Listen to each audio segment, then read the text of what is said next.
They were mocked for inheriting a ruin, an abandoned home long forgotten. But beneath its dust, they found something powerful enough to change everything. They mocked her for it.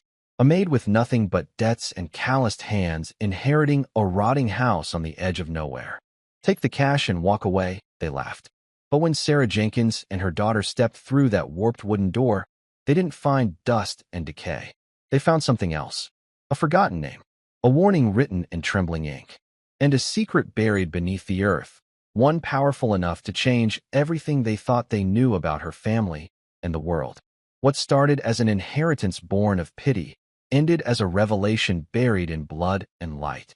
This is the story of how one woman cleaned away the lies of the past and uncovered a legacy the world tried to erase. And before I forget, where are you watching from today? We love seeing how far these stories reach. Enjoy the story. A life of forgotten promises is a debt that will always be paid. Sarah, a woman who had spent her life cleaning up after others, inherited a house she never knew existed. But this was no gift from a loving relative. It was a final, cryptic message from a man who had vanished from their lives, leaving behind a legacy of shame and a house full of secrets. Sarah Jenkins scrubbed at a stubborn stain on the marble floor, her reflection a tired-looking woman of 38. Her hands were rough, her knees ached, and her uniform, a crisp but cheap polo shirt and khaki pants, felt like a second skin she could never shed.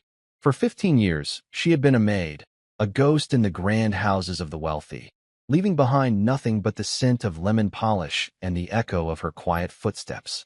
Her daughter, 10-year-old Lily, sat at a polished mahogany dining table, her small legs dangling high above the floor. Lily was a splash of color in the monochrome world of her mother's work, her blonde hair a halo under the chandelier's glow. She was doing her homework, her brow furrowed in concentration, a sight that both warmed and broke Sarah's heart. Lily deserved more than a life spent waiting for her mother in the corners of other people's homes. "Almost done, sweetie," Sarah whispered, her voice barely a rustle in the cavernous room. Lily looked up and gave her a small, brave smile. "It's okay, Mom. I'm almost done too." That smile was Sarah's fuel. It got her through the long days, the condescending glances, and the gnawing feeling that she was failing her daughter. They were a team, a tiny island in a vast, indifferent ocean. But the tide was rising. Their small apartment, a cramped two-bedroom in a rundown building, was about to be sold. The new owners were raising the rent, and Sarah, with her meager savings, knew they would soon be homeless.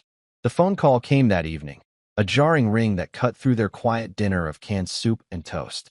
It was a lawyer, a man with a voice as dry as old paper, informing Sarah that her great-uncle, a man she hadn't seen since she was a little girl, had passed away.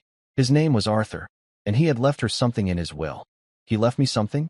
Sarah repeated, her voice laced with disbelief. "I don't understand. He disappeared years ago." The lawyer cleared his throat. "Yes, well, it seems he's been living a rather reclusive life. He's left you his property, a house and a small parcel of land just outside of town." A house. The word hung in the air, a shimmering mirage. A house of their own, a place where no one could raise the rent, a place where Lily could have her own room, a yard, maybe even a dog. For a fleeting moment, hope, a long-forgotten guest, knocked on the door of Sarah's heart. But then came the mockery. The news of their inheritance spread through the small town like a weed. A maid inheriting the old Miller place, people whispered at the grocery store. That's a laugh.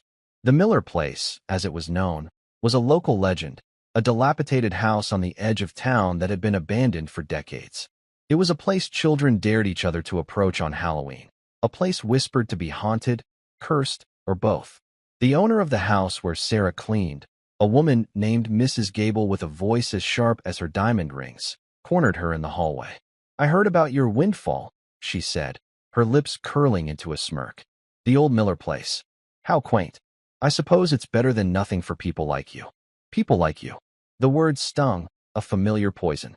Sarah just nodded, her face a mask of polite indifference, while inside, shame and anger churned. The day they went to see the house was gray and overcast, the sky the color of a bruise. The taxi driver, a man with a mouthful of gossip, dropped them off at the end of a long, overgrown driveway. "This is it," he said, eyeing the two of them with a mixture of pity and amusement. Good luck.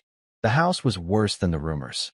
It was a skeleton of a home, its paint peeling like sunburnt skin, its windows like vacant eyes.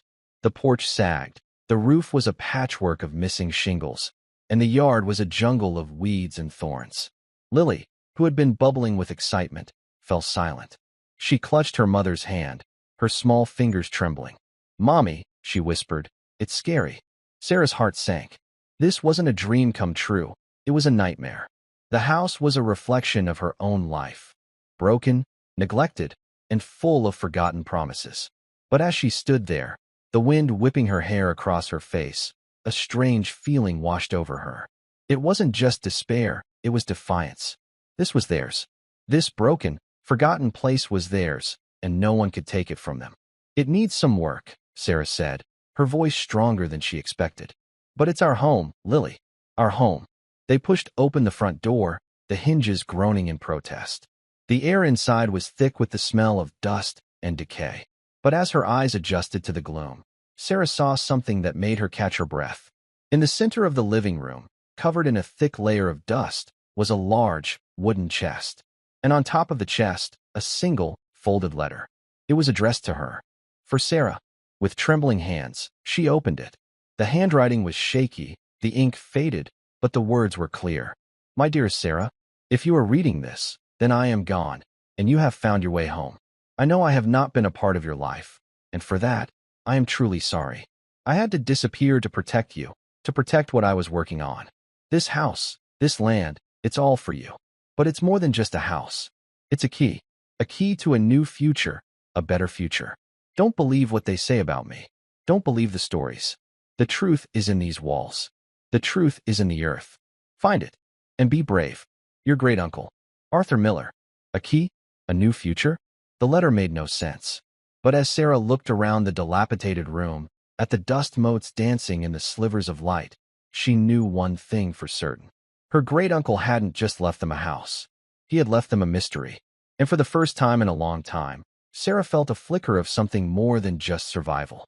She felt a sense of purpose. The first few weeks were a blur of backbreaking work.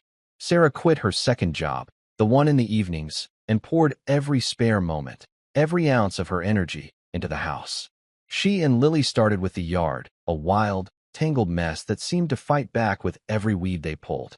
They filled dozens of trash bags with thorns and overgrown brush, revealing long-forgotten flower beds and a winding stone path.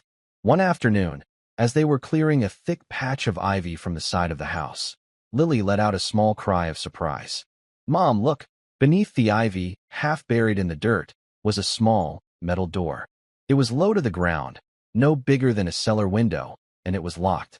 There was no keyhole, no handle, just a small, round indentation in the center. "What is it?" Lily asked, her eyes wide with curiosity. "I don't know," Sarah said, her heart starting to beat a little faster. She remembered Arthur's letter. "The truth is in these walls. The truth is in the earth." They tried to pry the door open, but it wouldn't budge. It was sealed tight, as if it hadn't been opened in a very long time. That night, as Lily slept soundly in her small cot in the one room they had managed to make habitable, Sarah sat by the fireplace, the flames casting dancing shadows on the walls. She thought about her great-uncle, a man she barely remembered, a man the town had branded as a madman, a recluse, a failure.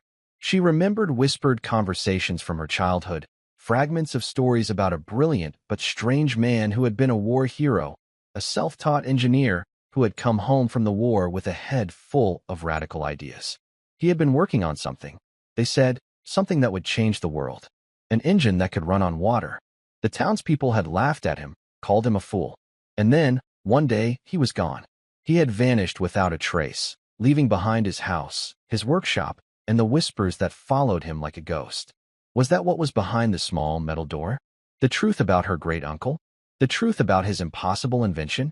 The next day, armed with a new sense of determination, Sarah went to the town's small library.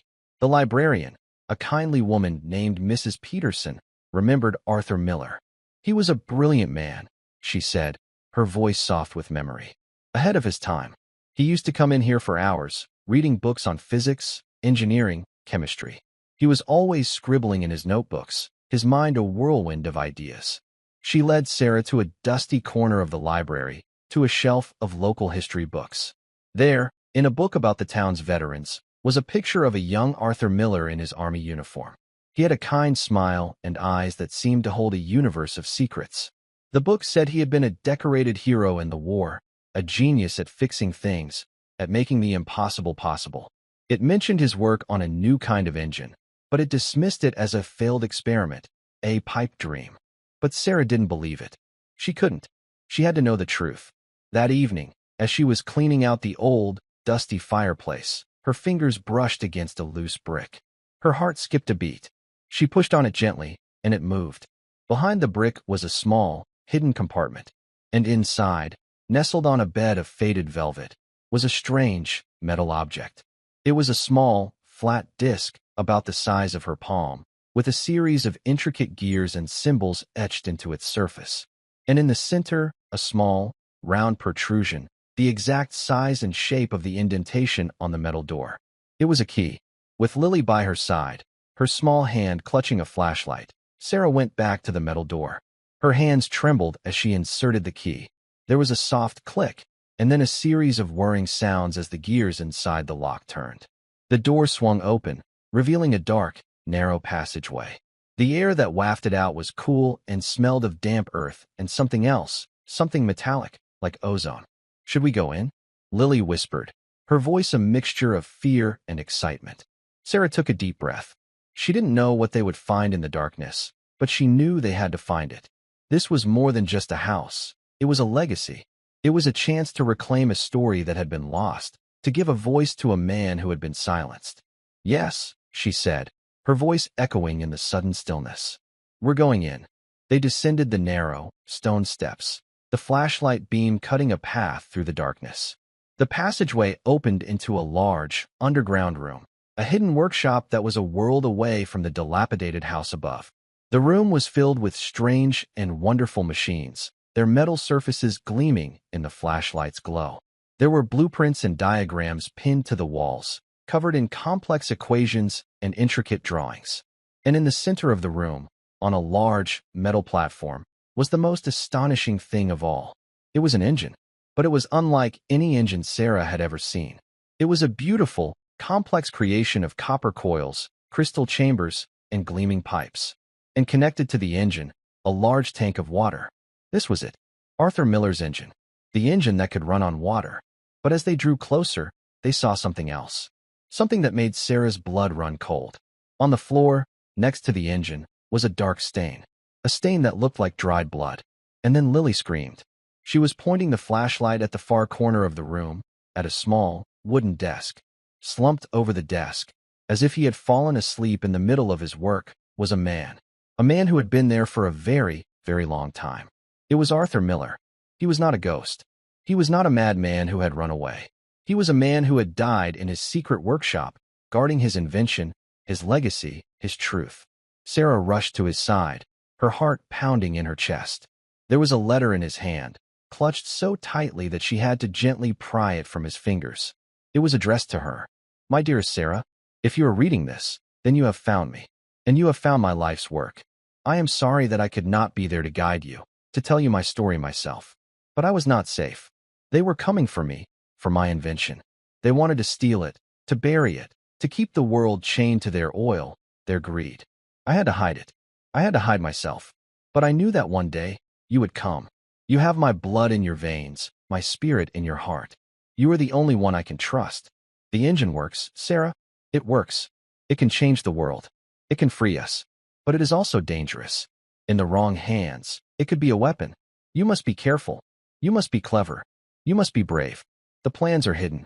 The key is in the stars. Look to the north. Follow the river of light. This is my legacy. Now it is yours. Your loving great-uncle, Arthur." Sarah looked up from the letter, her eyes filled with tears.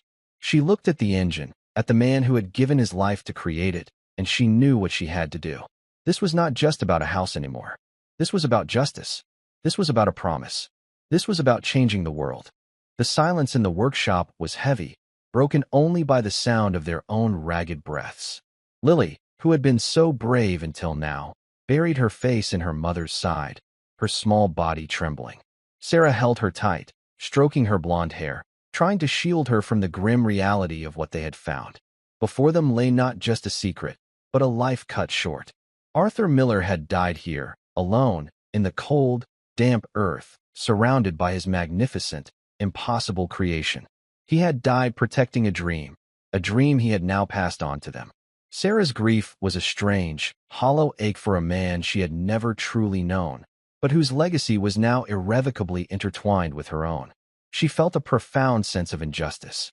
The world outside had dismissed him as a failure, a madman. But the truth, hidden beneath a forgotten house, was that he had been a visionary. Tears streamed down Sarah's face, silent tears for the lost years, for the lonely death of a brilliant mind. She gently closed Arthur's eyes, whispering a prayer she didn't know she remembered. "Rest now," she murmured. "We'll take it from here." The immediate problem was overwhelming. What were they to do? They couldn't just leave him here. But calling the police, the authorities, would mean exposing the workshop, the engine, everything. Arthur's warning echoed in her mind. They were coming for me, for my invention.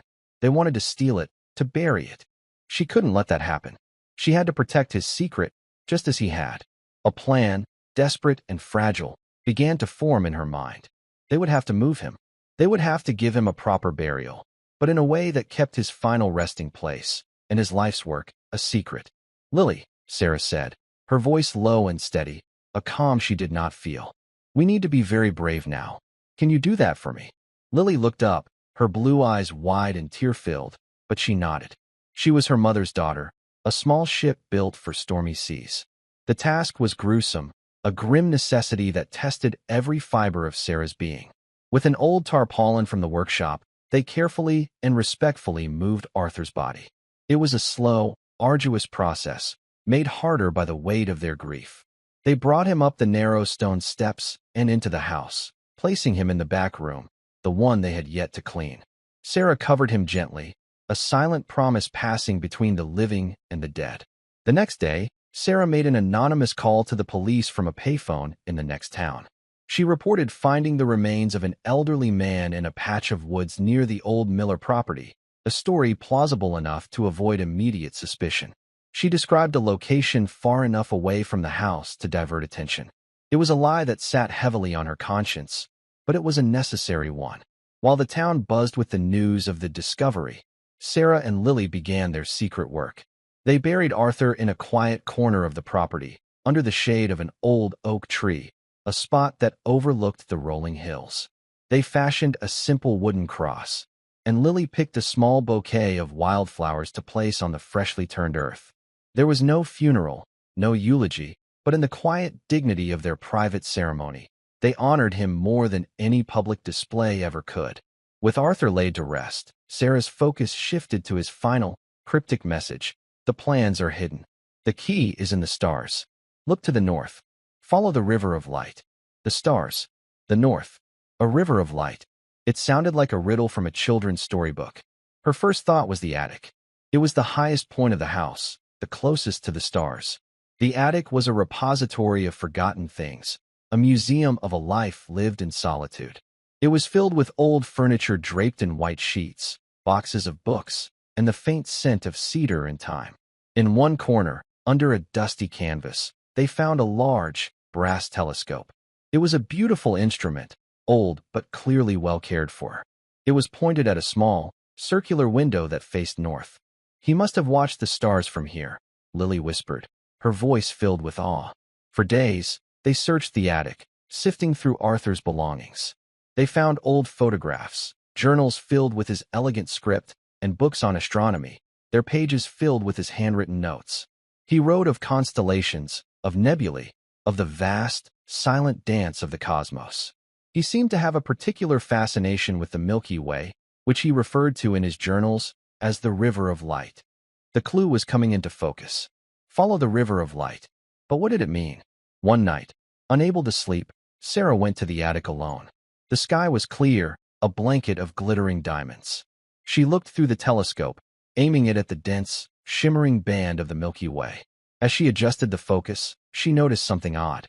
Etched into the main lens of the telescope, almost invisible to the naked eye, was a series of fine lines, like a map. And on that map, a single star was circled. Below it, a name, Polaris, the North Star. Her heart pounded. This was it. Another piece of the puzzle. But what did it mean? How could a star be a key? She spent the next few days poring over Arthur's astronomy books, learning everything she could about Polaris. She discovered that it wasn't just a single star, but a triple star system. And in his notes, Arthur had written something that made her stop and read it again and again. 3 stars, 1 light. 3 points, 1 location. The constant in a universe of change. 3 points, 1 location. It had to be a map. A map of the property. Armed with a compass and a tape measure, Sarah and Lily began to survey the land. It was a huge undertaking. The property was larger than she had realized, a sprawling piece of land with woods, a small creek, and rolling fields. They used the old oak tree where Arthur was buried as one point of reference. The second was a large, flat rock near the creek that Arthur had marked with a chiseled A in his journals. But they couldn't find the third point. Doubt began to creep in. Was she chasing a ghost? Was this all just the rambling of a lonely old man? The town's mockery echoed in her ears. Mrs. Gable's sneering face flashed in her mind. Maybe they were right. Maybe she was just a maid who had gotten lucky, a fool living in a fool's house. Just as she was about to give up, Lily, who had been exploring the edge of the woods, called out to her.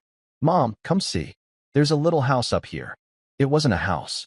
It was an old, stone well, its opening covered with a heavy, wooden lid.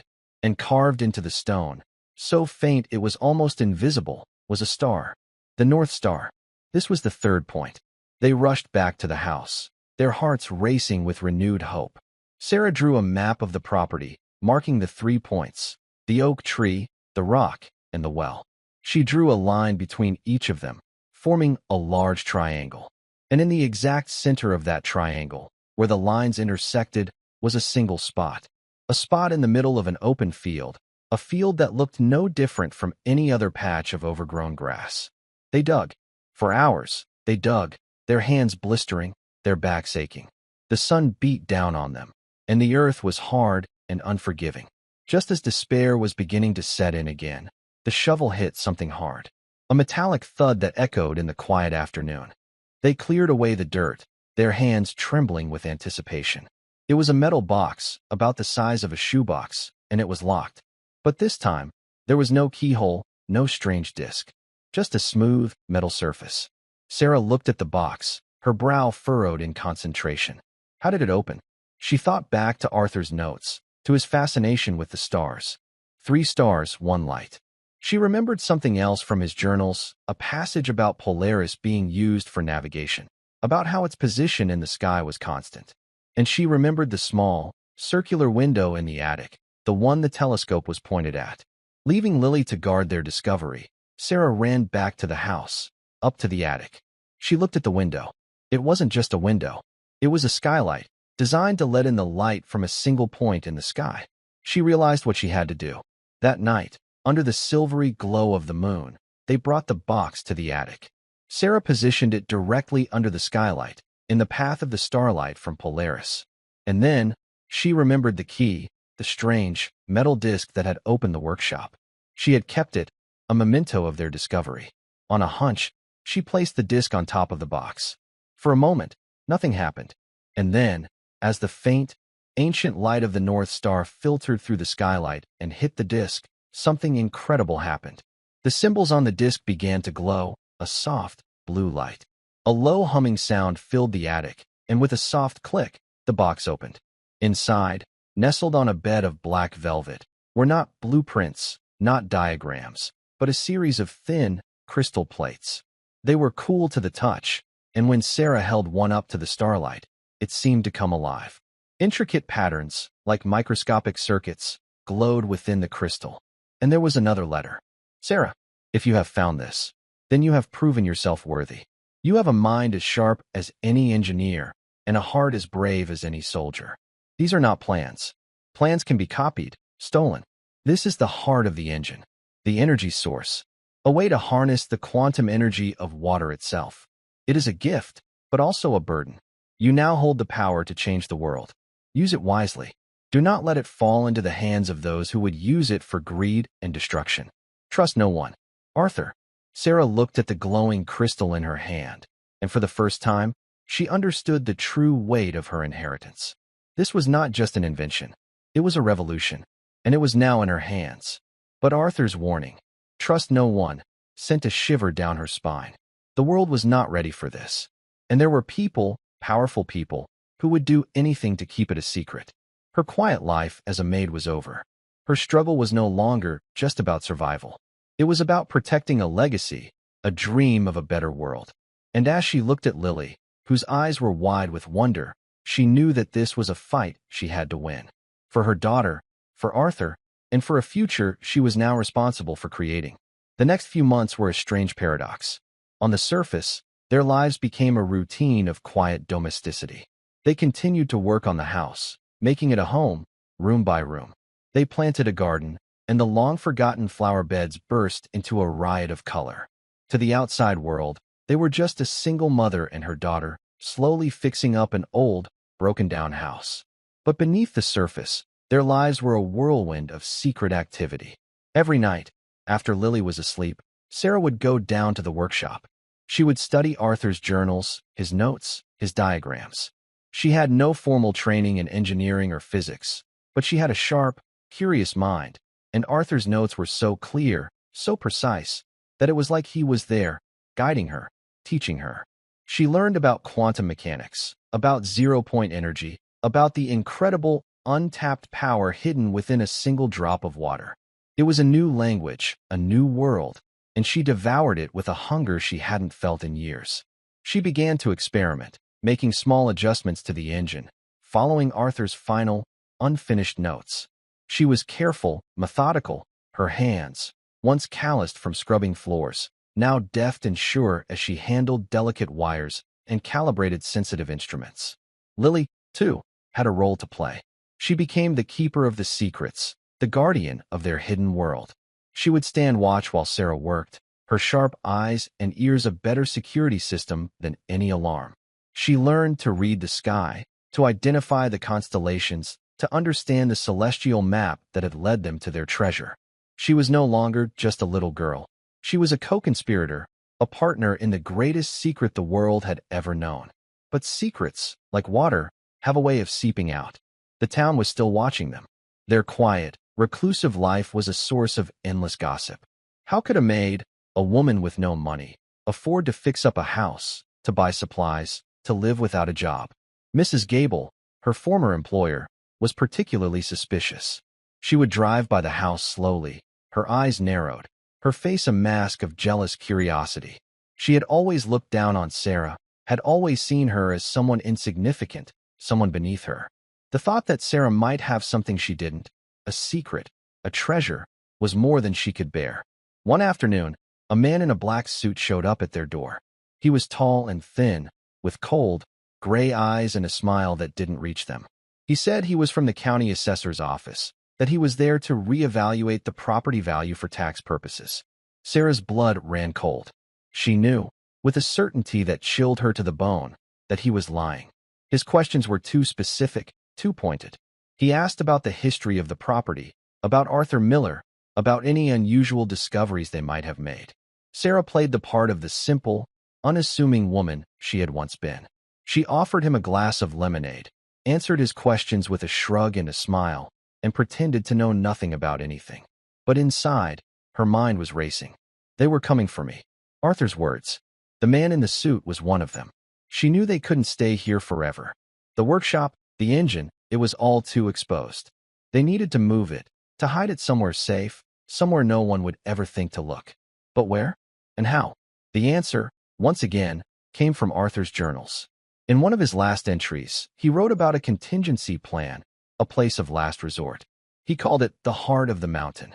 He described a series of natural caves in the mountains north of the town, a place he had discovered as a boy, a place that was hidden, inaccessible, and safe. He had even started to prepare it, to move some of his equipment, to create a second, even more secret workshop. It was a daunting task. The mountains were rugged, the caves remote. But it was their only option. They began to prepare. They packed the crystal plates, the heart of the engine, into a specially designed, lead-lined box. They dismantled the most critical components of the engine, the parts that were unique, irreplaceable.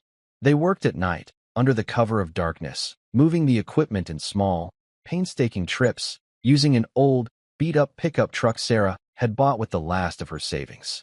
It was a race against time. The man in the suit had been the first warning.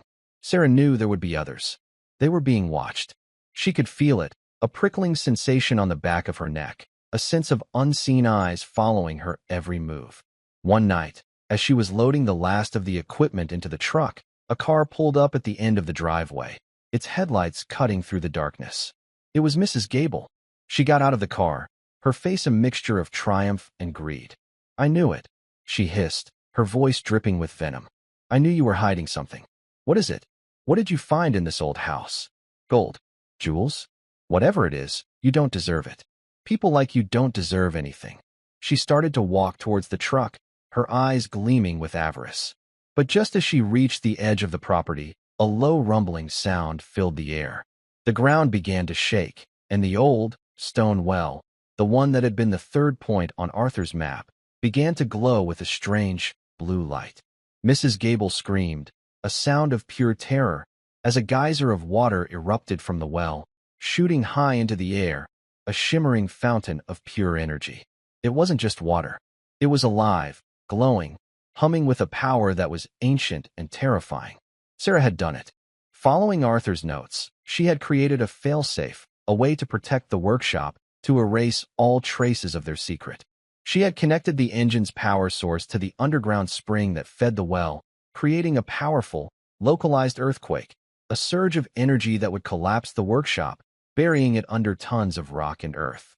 Mrs. Gable scrambled back to her car and sped away, her tires squealing in the night. She had seen something she couldn't explain, something that defied logic, something that would haunt her nightmares for the rest of her life. She would tell her story, of course, but who would believe her? They would call her crazy, just as they had called Arthur Miller crazy. The irony was not lost on Sarah. She and Lily watched as the last of the glowing water subsided, as the ground fell silent. The workshop was gone. Arthur's secret was safe. They got into the truck and drove away, not looking back. The house, their home, was now just a shell, a monument to a secret it no longer held. They were heading north, to the mountains, to the heart of a new life, a new purpose. The road ahead was uncertain, fraught with danger. They were fugitives, guardians of a secret that could change the world or destroy it. But as Sarah looked at her daughter, asleep in the passenger seat, a sense of calm washed over her. They had faced the ghosts of the past, had stared into the eyes of greed and fear, and they had won. They were not just a maid and her daughter anymore. They were pioneers, protectors, the keepers of a legacy of light. And their journey was just beginning. The journey to the heart of the mountain was a grueling test of endurance and will. For 3 days, they drove north, staying on back roads, sleeping in the truck, and living on stale sandwiches and lukewarm water. Sarah's meager savings were dwindling fast, and the uncertainty of their future was a constant, gnawing presence. Yet, with every mile that separated them from their old life, a sense of liberation grew. They were no longer victims of circumstance. They were architects of their own destiny, fugitives on a quest for a better world. The mountains rose from the plains like ancient, sleeping giants, their peaks shrouded in mist. Following the faded, hand-drawn map from Arthur's journal, Sarah navigated the treacherous, unpaved roads, the old pickup truck groaning in protest. Finally, they reached a place where the road ended, a place that seemed untouched by time, a wilderness of towering pines and granite cliffs. According to the map, the entrance to the caves was hidden behind a waterfall, a shimmering curtain of water cascading down a sheer rock face. It seemed impassable, a dead end. But Arthur's notes were precise. Walk through the water, and you will find the door. With Lily clinging to her back, Sarah took a deep breath and plunged through the icy cascade. For a terrifying moment, the roar of the water was deafening, the force of it threatening to sweep them away. But then, they were through, standing in a wide, dry cavern, the entrance completely concealed by the waterfall. The cave system was a natural wonder, a network of vast chambers and narrow passageways, sculpted by centuries of flowing water.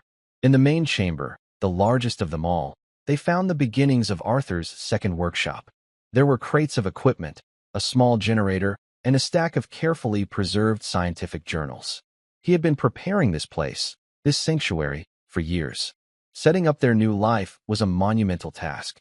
They had to be completely self-sufficient, hidden from a world that was looking for them.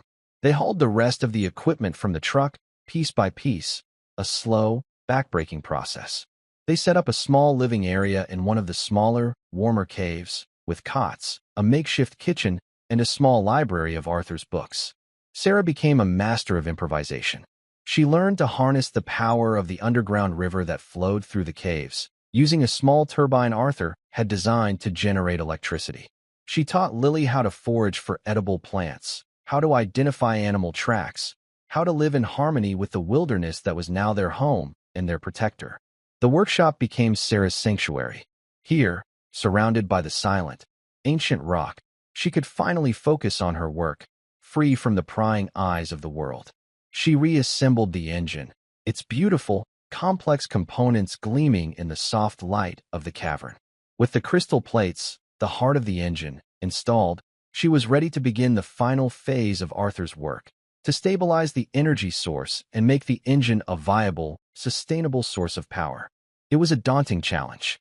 The science was complex, the calculations precise. There were moments of frustration, of doubt, when she felt like an imposter, a simple maid playing in a world of giants. But then she would look at Arthur's notes, at his elegant, confident script, and she would feel his presence, his belief in her.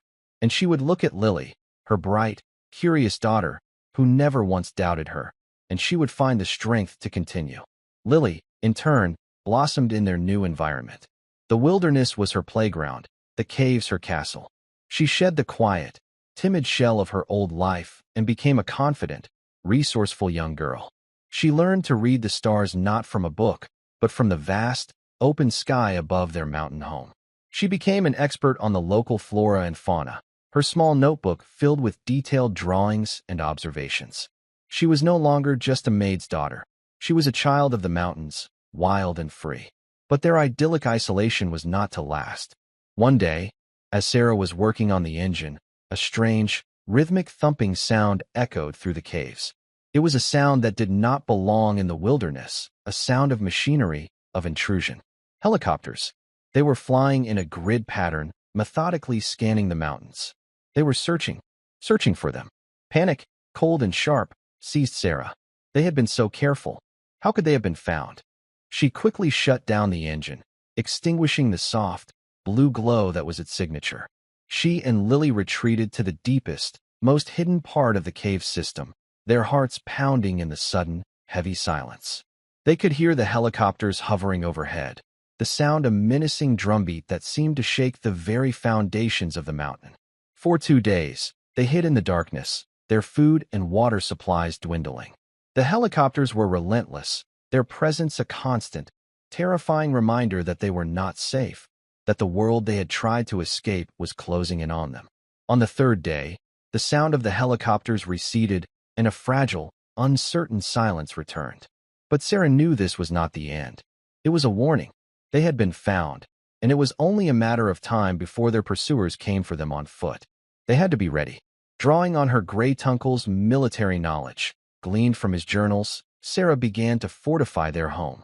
They set up a series of early warning systems, using tripwires and simple, handmade alarms. They mapped out escape routes, secret passages within the cave system that only they knew.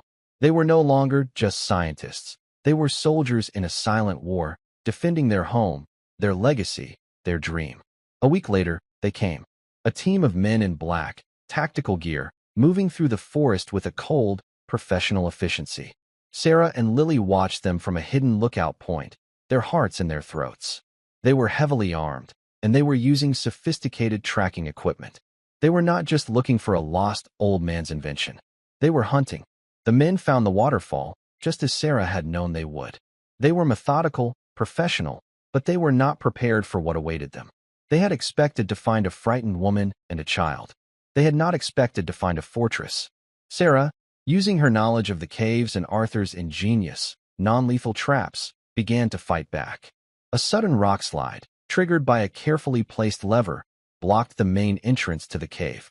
A disorienting blast of sound, created by a series of strategically placed echo chambers, confused and separated the team. A thick, non-toxic smoke, created from a mixture of local plants, filled the passageways, obscuring their vision. She was not a killer. She would not stoop to their level. But she would defend her home. She would defend her daughter. She would defend Arthur's dream. She and Lily moved through the caves like ghosts, always one step ahead of their pursuers. They were outnumbered, outgunned, but they had one advantage the men in black did not. They were fighting for something they believed in. The final confrontation took place in the main chamber, in the shadow of the magnificent, silent engine. The leader of the team, a man with a scarred face and cold, dead eyes, finally cornered them. "It's over," he said, his voice a low growl. "Give us the engine, and we'll let you live." Sarah stood her ground, her body shielding Lily, her face a mask of defiance. "This engine is not for you," she said, her voice clear and strong. "It's not for your greed, your wars, your destruction. It belongs to the world." The man laughed, a harsh, ugly sound. "The world doesn't know what to do with power like this. We do. We'll control it. We'll own the future." He raised his weapon, his finger tightening on the trigger. But in that moment, Lily, who had been standing silently behind her mother, did something extraordinary. She began to sing. It was a simple, clear, beautiful melody, a song of the mountains, of the stars, of the river of light. Her voice, pure and unwavering, echoed through the cavern, a sound of such profound, unexpected beauty that it seemed to stun the men into silence. And as she sang, the engine, which had been dormant, began to glow. A soft, warm light emanated from the crystal plates, a light that grew in intensity, pulsing in time with Lily's song. The air in the cavern grew thick with energy, a palpable, humming power that was not threatening, but protective, alive. The men in black, their faces a mixture of fear and awe, stumbled back. They were soldiers, killers, men of violence. They did not know how to fight a song. They did not know how to fight a light. Then, Sarah, seizing the opportunity, activated the engine's final, most powerful defense mechanism. A wave of pure, concentrated energy erupted from the engine, a wave that was not destructive, but disruptive. It disabled all of their electronic equipment, their weapons, their communications. It left them powerless, disarmed, standing in the face of a power they could not comprehend. Defeated, not by force, but by a power they could not understand, the men retreated, their mission a failure. They left the mountains, their confidence shattered, their cold, hard world shaken to its core. In the aftermath, as the soft glow of the engine faded and the silence returned, Sarah held her daughter close, her heart overflowing with a love and a pride so fierce it almost hurt. They had done it. They had faced the darkness, and they had won. But Sarah knew that this was just one battle. The world was still out there. The men in black would be back. They would never stop looking for the engine. She also knew that they could not hide forever. The engine was not meant to be a secret, a treasure for them to hoard in their mountain fortress. It was meant to be a gift to the world, a gift that could heal the planet, end wars, and lift humanity out of the darkness of its own greed. She had a choice to make, a choice that Arthur, in his final, lonely moments, had left to her. She could keep the engine hidden, protecting it from a world that was not ready for it. Or she could take a leap of faith. She could trust in the power of hope, in the goodness of people, in the possibility of a better future. She looked at Lily, at her bright, brave, beautiful daughter, who had faced down men with guns with nothing but a song. And she knew what she had to do. It was time to stop hiding. It was time to stop running. It was time to change the world. A few weeks later, a small, independent journalist, a woman known for her integrity and her fearless pursuit of the truth, received an anonymous email. The email contained a set of coordinates, a simple message. The future is here. Come alone. Intrigued, the journalist followed the coordinates, a journey that led her deep into the mountains, to a hidden waterfall, to a cave filled with wonders beyond her wildest dreams. There, she met a woman and a young girl, who told her a story that would change the world forever. The story of a maid and her daughter, who had inherited an abandoned home and found a legacy of light. The story of a brilliant, forgotten inventor who had dreamed of a better world. The story of an engine that could run on water, an invention that would finally be shared with a world that so desperately needed it. Sarah and Lily's journey was far from over. There would be new challenges, new dangers, new battles to fight. The world would not change overnight. There would be resistance, disbelief, and greed. But now, they were not alone. They had the truth on their side. They had the hope of a better future. And they had each other. As they stood at the entrance to their cave, looking out at the vast, beautiful world that they were about to change, Sarah took Lily's hand. "Are you ready?" she asked. Lily looked up at her mother, her eyes shining with a light that rivaled the stars. "I'm ready," she said. And together, they stepped out of the shadows and into the dawn of a new day. The world did not change overnight. It shuddered. The journalist's story, backed by irrefutable proof, videos of the engine, schematics from Arthur's journals, and live demonstrations streamed from an undisclosed location, was the single most explosive piece of news in human history. It broke not like a wave, but like a global earthquake, sending shockwaves through every stock market, every government, and every household on the planet. The initial reaction was a tidal wave of disbelief. It was dismissed as an elaborate hoax, a conspiracy theory of the highest order. But the proof was relentless. Sarah, guided by the journalist, began releasing more information, carefully curated to be understood by the public, not just scientists. She demonstrated the engine's power by running a small, off-grid hospital in a remote African village, its lights blazing in a sea of darkness. The world watched, mesmerized. The powers that Arthur had feared reacted with predictable fury. Oil and energy stocks plummeted, creating a panic that threatened to collapse the global economy. Disinformation campaigns, slick and well-funded, flooded the internet, painting Sarah as a terrorist, a fraud, a mentally unstable woman who had stolen a dead man's fantasies. Mrs. Gable, tracked down by reporters, gave a rambling, hysterical interview about blue lights and geysers, a performance that only served to make her a national laughingstock and, paradoxically, lend a strange, new credibility to Sarah's story. The men in black vanished back into the shadows, their strategy shifting from overt force to covert manipulation. But they were too late. The idea, the beautiful, impossible truth of it, had been set free.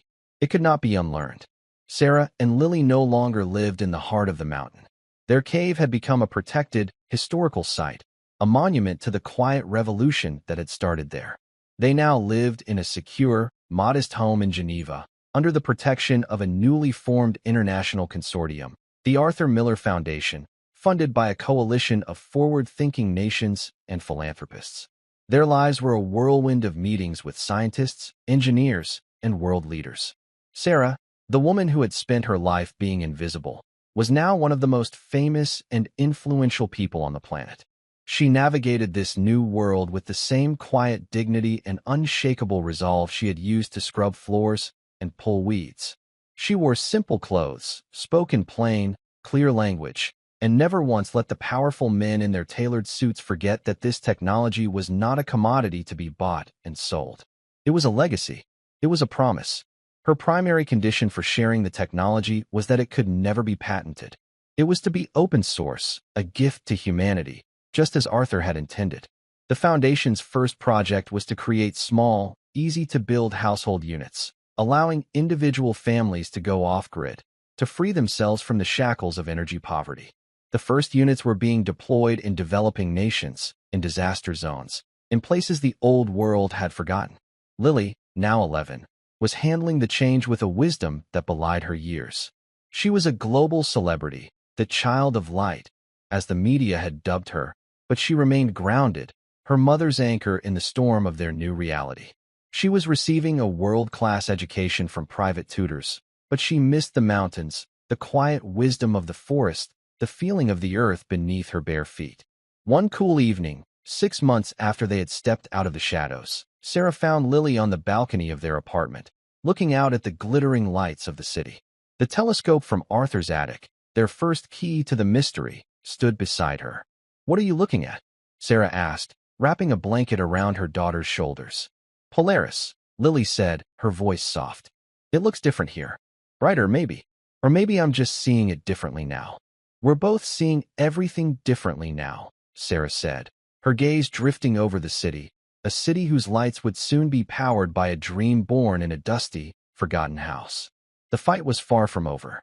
There were political battles to be won, corporate dragons to be slain, and the long, slow work of healing a wounded planet to be done.